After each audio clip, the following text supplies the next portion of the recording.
So guys, this is me before the premiere of September. Interrupting. Sorry. Huh. This is me before the premiere of September 5th. I guess what I'll do is I'll watch the film and I'll tell you my opinion after. Got anything else to say? You change your tune. You quiet down, aren't you?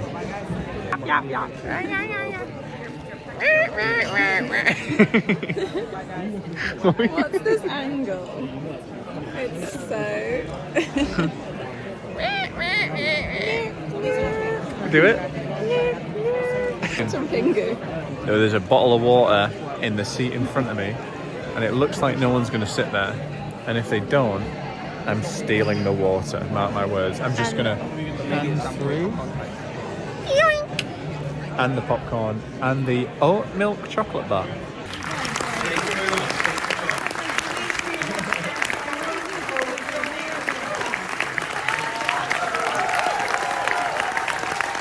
Cool. See you after. Hello. So yeah, that was me at September 5. Did you say September 5th? Or at one point I thought it was called Sept 5. But anyway, I was at that premiere last night. Spotted Peter Sarsgaard, spotted that Jason, whatever his name is, who's in like The Big Short and that. And yeah, it's nice. It was always nice to go to a premiere. And I've never been in the Curzon Mayfair before, and I had a really good seat, as you could see on that video. And so I really enjoyed going. And thanks to Paramount Plus UK, I don't have to say this, but I like to say it because you never know, they might click on this. Thanks to Paramount Plus UK for inviting me. They invited me to the Gladiator 2 premiere, and then now this one, and they've got Mission Impossible, Final Reckoning or whatever coming up, and I'm very excited, and I'm hoping that I get involved. So that's that, and I also want to say that because I want to separate the thanks for the invite aspect of it away from the what I actually thought of the film aspect of it. So September 5, briefly, is about the Munich Olympics, 1972 Olympics, terrorist incident where there were hostages taken by gunmen in the Olympic Village. And that has been depicted in another film in 2005, I think it was, which was Munich. And that was a Steven Spielberg film. Completely different points of view. Munich is about... I actually haven't seen it in a while, but I remember really enjoying it. It's about the Secret Service aspect. It's about the investigation. I really want to watch it again, actually. Whereas this is about the newsroom on the day. So I didn't realise how quickly this actually played out. It doesn't specify exactly in this film, but it seems to have played out over 24 hours, maybe 48. So it's the newsroom, meaning it's the people who were live broadcasting the situation from the Olympic Village because they were the only ones with a live feed that was based within that compound, essentially. So it's one of those kind of investigative, newsroomy, kind of fast-paced dramas. It's only just over 90 minutes that you could liken to...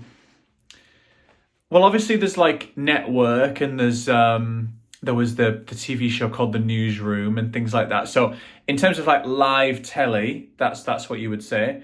But also in terms of just journalistic vibes, you would point to something like Spotlight, She Said, All the President's Men. I know it's not an investigation in that sense, but it's very similar to those vibes in it's serious conversations on the phone. Put them on loudspeaker. Serious, looking. I've got to do this. It's that kind of thing. And for that reason, it's entertaining because I feel like that kind of, I guess you could call it a format or even a genre, is just naturally entertaining. So long as it's written half decent, it's just gonna pass the time very well. And by the way, I also want to separate this review about the quality of the film far away from A, the political issues involved, and B, the incident at hand. Because I feel like reviewing films that are about traumatic or important geopolitical incidents, it can be a difficult task, because it's almost like you're reviewing like the drama of something that happened, almost like you're criticizing an incident for not being dramatic enough. And that's not the case. I'm simply talking about the film, obviously.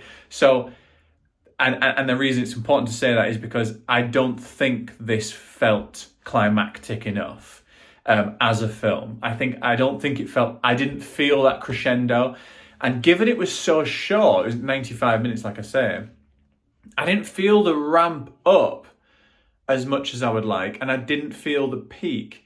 And I think that's a pacing thing, because given that this incident seems to have played out very quickly in real life, and they're obviously trying to be faithful to that, narratively, they haven't quite managed to work like the story beats within that, I guess you could say, because it kind of felt like towards the third act, I was like, oh, fucking, like, what? I felt like I missed part of the story. There was just a moment where I was like, oh, what? There wasn't even a culmination of drama to lead to a change in circumstances.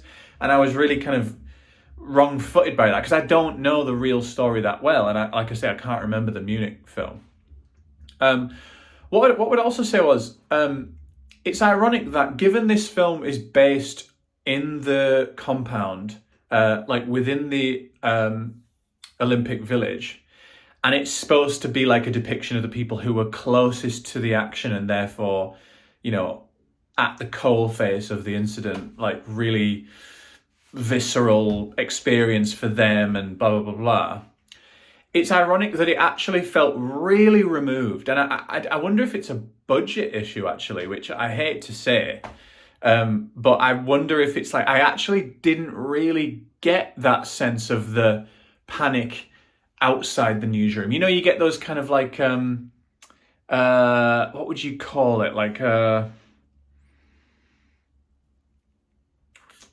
bunker scenario, right? Like that kind of bunker scenario where you're all in this together, you're in this one room, and it's like a kettle. It's like you're a lobster in a pot.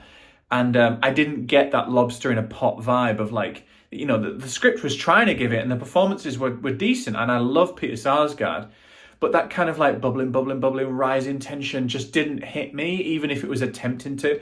And so I just didn't get the significance of their position in this story. And it's a real life position based on the fact that like these broadcasts are legendary that they're depicting. And so, long story short, there was a significant moment when I was watching the film where I opened, like I very clearly thought, I wish I was watching Munich, because I can't remember the details of Munich, but what I do remember is, I think the last time I saw it was, I'm going to say 6 years ago. What I do remember is really enjoying it. And Steven Spielberg is an absolute master of, I guess you could say, a rise in tension and stakes. And he's shown us that so many times. And another example, in a pretty underrated, I think, Spielberg film is Bridge of Spies, which is another kind of like, definitely a geopolitical thriller.